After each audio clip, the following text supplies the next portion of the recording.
Welcome back to Coins Numismatic Series, the channel where every coin tells a story, every detail matters, and every collector finds a piece of history. You see, tucked away in what looks like ordinary pocket change are coins that hold history, rarity, errors, and stories that span decades. Today, we're going to uncover the top 3 10-pence coins that every collector should know about. Each one of these coins carries with it layers of history, design artistry, and collector intrigue. So grab your magnifying glass, get comfortable, and let's dive deep into the world of the 10 pence. 10 Pence Elizabeth II 1996 coin. Alright, let's start with the 1996 10 Pence Elizabeth II coin. At first glance, it may look just like the 10 pence coins you've seen hundreds of times. But let me tell you, this coin is a symbol of change. Not just in your pocket, but in the whole British currency system. By 1996, the 10 pence had already gone through a big transformation. Remember, before 1992, the 10 pence coin was larger,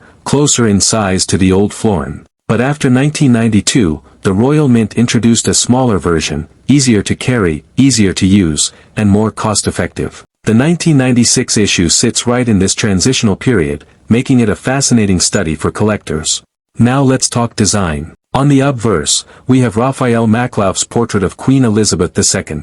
This was the third official portrait of her to appear on UK coinage, used between 1985 and 1997. The Queen wears the royal diadem, and Maklauf's design was known for being particularly elegant, though some critics argued it looked too glamorous. For us collectors, though, it's a snapshot of the Queen in mid-reign, a time when Britain was finding its footing in the late 20th century. Flip the coin over, and what do we see? The crowned lion, Christopher Ironside's heraldic masterpiece. It had been the face of the 10 pence since decimalization in 1968. Strong, proud, and deeply tied to the royal arms of England. In the 1990s, this design had already become a national staple. Now, let's get to numbers. In 1996, the Royal Mint struck more than 85 million of these coins for circulation. Sounds like a lot, right? And yes, it is. But here's the trick. How many of those survive today in pristine, uncirculated condition? Very, very few. Coins that entered circulation quickly got scratched, dinged, and worn down. That's why mint state examples, especially those from official sets, are so attractive to collectors. So what about value? A circulated 1996 10 pence is usually just worth its face value. But if you find a brilliant uncirculated one, shiny, untouched, preserved, it can fetch several pounds. And then there are errors. Imagine finding a misstrike, an off-center strike, or a coin struck on the wrong planchet. Suddenly, that 10 pence is no longer worth 10 pence, it could be worth 10 pounds, 50 pounds, sometimes even more depending on the error. Collectors also love the 1996 issue because it's one of the last to carry the Maklauf portrait before the change to Ian Rank Broadley's portrait in 1998. That makes it a bookend coin, part of a closing chapter in the story of Queen Elizabeth II's coinage portraits. So, when you hold a 1996 10 pence, you're not just holding change. You're holding a marker of transition, an era where coinage was modernized, yet tradition was still honored. 10 Pence Elizabeth II 1968 coin. Now let's rewind almost 3 decades to where it all began, the 10 Pence Elizabeth II 1968 coin. This coin is historic. Why? Because it was part of the very first batch of decimal coins ever issued in the UK. That's right, 1968, a full 3 years before Decimal Day in 1971. The 10 pence coin was introduced early to help the public get used to decimalization. It was a teaching tool, a way of easing Britain into a brand new currency system after centuries of pounds, shillings, and pence. On the obverse, we find Arnold Mackin's beautiful portrait of Queen Elizabeth II. This was only the second official portrait of the Queen, and it captured her with youthful grace. She's wearing the Girls of Great Britain and Ireland tiara, a personal piece gifted to her by Queen Mary. It's delicate, it's regal, and it became one of the most beloved portraits of the Queen on coins. The reverse? Once again, Christopher Ironside's crowned lion. For many Britons in 1968, this was their very first encounter with a decimal coin. The design was carefully chosen to be both new and familiar, easing fears of the unknown. It carried royal symbolism, but it was also bold, modern, and unmistakable. Now, let's talk mintage. Over 336 million of these coins were struck in 1968.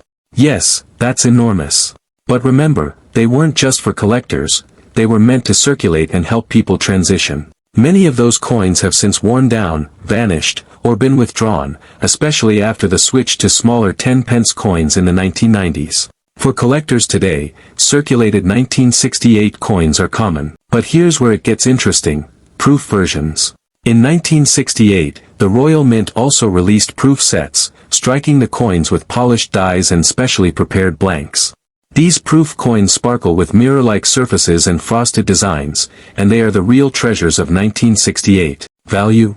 Circulated pieces usually go for face value.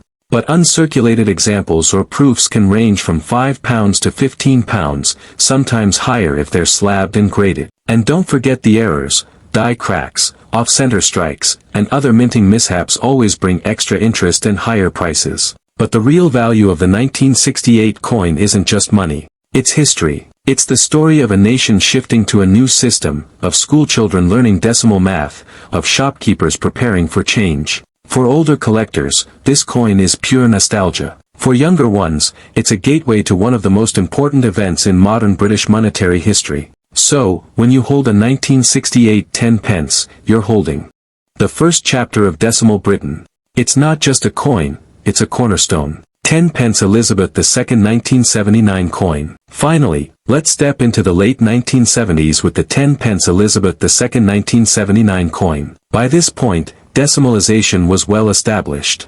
The 10 pence coin had been in circulation for over a decade, and the British public had fully adapted. But the 1979 issue has its own charm and significance, especially when we look closer. On the obverse, we still have Arnold Mackin's portrait of Queen Elizabeth II.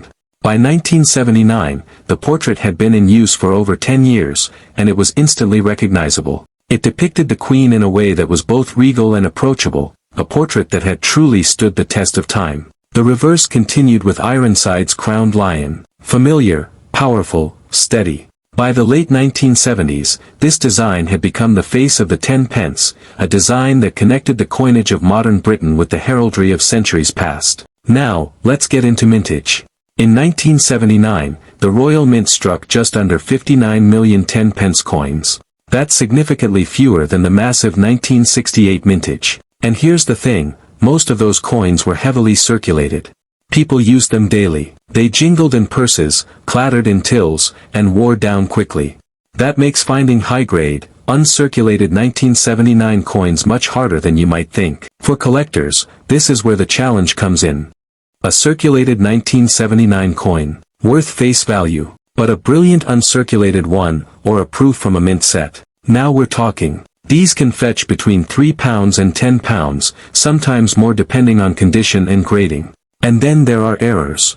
Misaligned strikes, off-center coins, planchet flaws, these oddities always grab the attention of collectors. A dramatic error can take a common coin and make it rare overnight. But here's what I love about the 1979 10 pence, it's a coin that captures an era. Britain in the late 1970s was a country facing challenges, economic struggles, strikes, political upheaval. And in 1979, Margaret Thatcher was elected Prime Minister, marking the start of a whole new political era. While the coin itself doesn't reflect these events directly, it lived in those times. It passed through the hands of people experiencing that history. So when you hold a 1979 10 pence, you're not just holding money. You're holding a piece of the late 70s. A coin that survived, a coin that tells a story. And there you have it, the top 3 10 pence coins, 1996, 1968, and 1979. 3 coins, 3 decades, 3 stories. From the very first decimal coin of 1968, to the transitional issue of 1996, to the late 70s workhorse of 1979, these coins remind us that no denomination is too small to carry history. Each coin is a snapshot of its time, a miniature piece of art, and a collectible that connects us to Britain's journey through the 20th century. So next time you come across a 10 pence coin, don't just spend it without a glance. Take a moment. Look closer. You might just find a story in your hand. If you enjoyed this deep dive, make sure to subscribe to Coins Numismatic Series, hit that like button, and share this video with fellow collectors. Because remember, every coin has a story, and here on this channel, we're here to tell them.